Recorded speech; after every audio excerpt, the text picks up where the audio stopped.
Yo, what's going on, guys? Welcome to Cowboys Beat. In today's video, we're going to be talking about one free agent that I would love to see the Cowboys go after this offseason. But before we get into the video, please make sure to hit that like button and subscribe. I would greatly appreciate that. And without further ado, let's get into the video. So one thing that I took away from this conference championship weekend is, especially when you look at the NFC side of things, is that these teams can run the football. And the team that had the least amount of success running the football was the Baltimore Ravens. And I think that the Baltimore Ravens got the worst quarterback play out of any of the teams remaining in that conference championship weekend. But their quarterback was not the worst quarterback out of those four quarterbacks. As a matter of fact, I think that he's the second best outside of Mahomes. But it really shows you that you cannot have a one-dimensional offense and expect to win big playoff games like a conference championship game. When you look at what the Detroit Lions did against the San Francisco 49ers, and I know that might not be a good example due to the fact that the Lions did lose that game, but they were very effective in that game due to the fact that they were running the football so effectively. There was a third down call that they had where it was 3rd and 12 and they ran the football and picked up the first down. They were leaning on the San Francisco 49ers. They made some key mistakes which ultimately ended up costing them the football game, and they had some bad coaching decisions which also lost them that game. But to be honest with you, I thought that they were the better team on the field yesterday, and that really shows you that going forward here in these upcoming years that San Francisco is going to be a problem in the NFC, that there is a blueprint to go beat these guys, and that's running the football effectively, leaning on them, and being able to bully them up front. And I think that if the Cowboys go after this one free agent, and I'm about to bring up his name here in a second, I think that the Cowboys will successfully be able to do that, and that is Derrick Henry. So when you look at Derrick Henry, right, this year he was second in the league in rushing yards. He averaged 4.2 yards per attempt, which, there are a lot of people who think that he could potentially be washed up. I don't think that that's the case. I think that if the Cowboys went out and got this guy, that would be a big piece to their offense, because right now what their offense is Dak and CeeDee Lamb. They are a one-dimensional offense.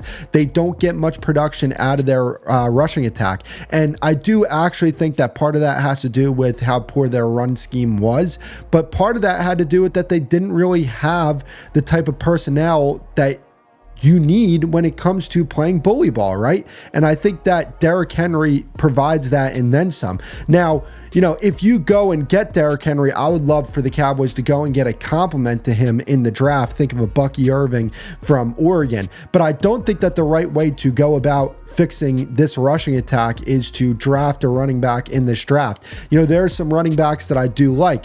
I like Trey Benson from Florida State. I like Blake Corum.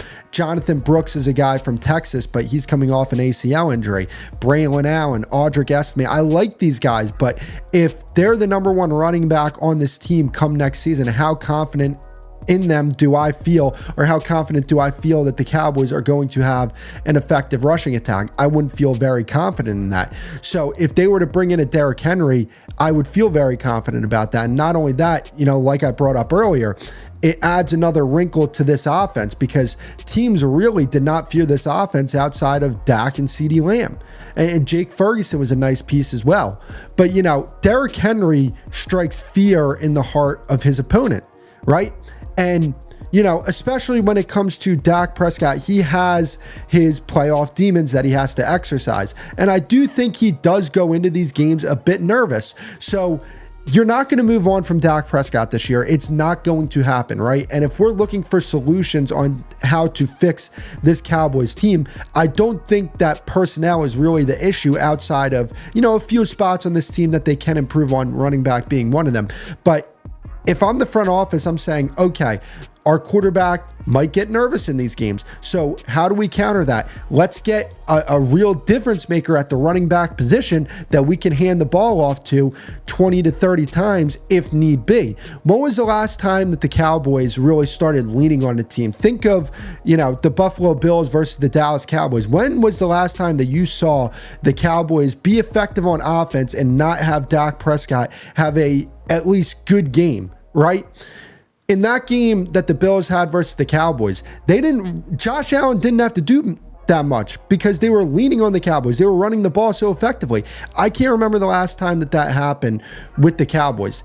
And, I understand that Ezekiel Elliott was there for a lot of Dak Prescott's career, but here's the thing.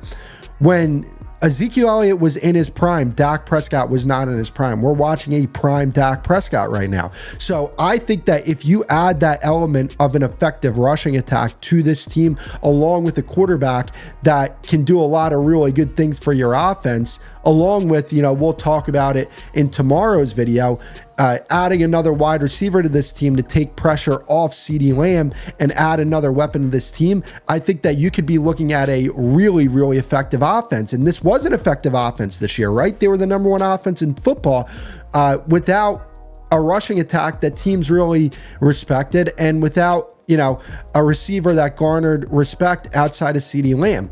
So, if they were to make an addition like this, I would feel a lot better about the Cowboys' chances going into this upcoming season. And especially when you look at that salary number, I think it would be $4.5 million that you would have to pay out to Derrick Henry to get his services. I would be all for that. This isn't going to be a long-term deal. This isn't going to be some 4-year deal. I don't think any team in the league would sign Derrick Henry to a 4-year deal that would take him up to the age of 34. I don't see that. 2-year deal, $5 million per. I think that, if that is the number, the Cowboys definitely need to look into it. And maybe if the number's a little higher than that, I would go higher than that, because the Cowboys are going to have cap space this year. They're going to do the restructures.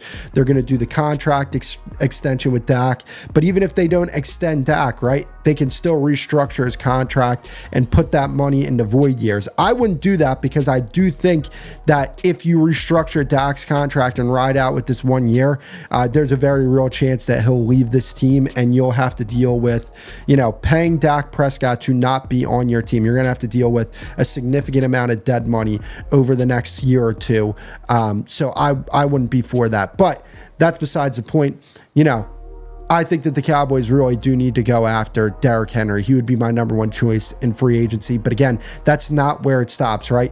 The Cowboys do need to work on their run scheme. I think they need to get better with that. And I think they're also going to need to add, another back through the draft that would complement Derrick Henry. And I think that the Cowboys would have a lot of success running the football next year, which would ultimately take this offense to that next level and hopefully, past at least the wild card round, right? At least to the NFC Championship. And then you play your cards from there. So that's going to be it for today's video, guys. I appreciate you guys for tuning in. Please make sure to hit that like button and subscribe if you enjoyed the video, and I will see you guys in the next video.